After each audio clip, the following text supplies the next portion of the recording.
இப்போல்லாம் பணம் வச்சுக்கிறவங்களுக்கு தான் மரியாதையே கிடைக்குது. ஒரு பணக்காரர் என்ன பண்ணாரு, ஒரு கார்ல போயிட்டுருந்தாரு. அவரு இறங்கி ஒரு கடைக்கு போகும்போது, அவருக்கு கால்ல இருந்து செருப்பு வந்து அறந்துருச்சு.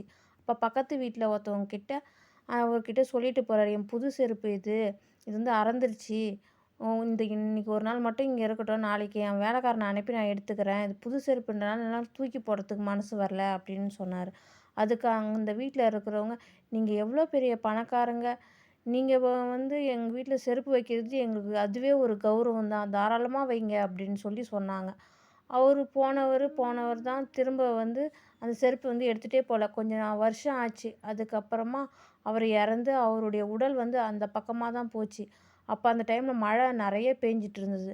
அவர் செருப்பு வச்சார்ல, அந்த வீட்ல அந்த அவர் இறந்த அந்த உடல கொஞ்ச நேரம் மழை நிக்கிற வரையும் இங்கேயே இருக்கட்டும் அப்படின்ட்டு சொன்னாங்க. அதுக்கு அந்த வீட்ல இருக்கிறவர் சொன்னாரு, "யார் வீட்ல யாருடைய பணத்த தூக்கின்னு வந்து வைக்கிறீங்க?" அப்படின்னு சொல்லிட்டு சண்டை போட்டாரு. இதுலேருந்து என்ன தெரியுது? பணம் இருக்கிற வரையும் தான் மதிப்பாங்க. நம்ப வந்து உயிர் போயிடுச்சுன்னா, நம்மள வந்து சுத்தமா மதிக்கவே மாட்டாங்க. அப்படித்தானே ஃப்ரெண்ட்ஸ்?